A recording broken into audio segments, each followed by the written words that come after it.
Hello everyone, আপনি যদি আপনার ফোনের ব্যাক, হোম ও নেভিগেশন বাটন বাদ দিয়ে ফুল স্ক্রিন করতে চান তাহলে এই ভিডিওটি সম্পূর্ণ দেখুন। কিভাবে আপনারা ফোনটি ফুল ডিসপ্লে করে ব্যবহার করতে পারবেন। তো চলুন ভিডিওটি শুরু করা যাক। এর জন্য আপনি চলে যাবেন আপনার ফোনের সেটিংয়ে। আমি সেটিংয়ে চলে যাচ্ছি।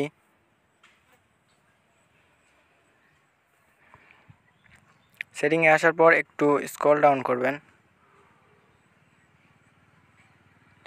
এখানে আপনারা দেখতে পাবেন অডিশনাল সেটিংয়ে আপনারা ক্লিক করে দিবেন।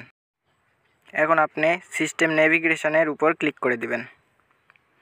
এখানে আসার পর দেখতে পাবেন বাটন আর ডানে আছে জেস্টিস, দুইটি অপশান থাকবে। আপনি জেস্টিস সিলেক্ট করে দেবেন। আমি সিলেক্ট করে দিলাম। দেখেন, সিলেক্ট করার সঙ্গে সঙ্গে আমার মোবাইলটি ফুল স্ক্রিন হয়ে গেছে। তো আপনারাও এইভাবে ফুল স্ক্রিন করতে পারবেন।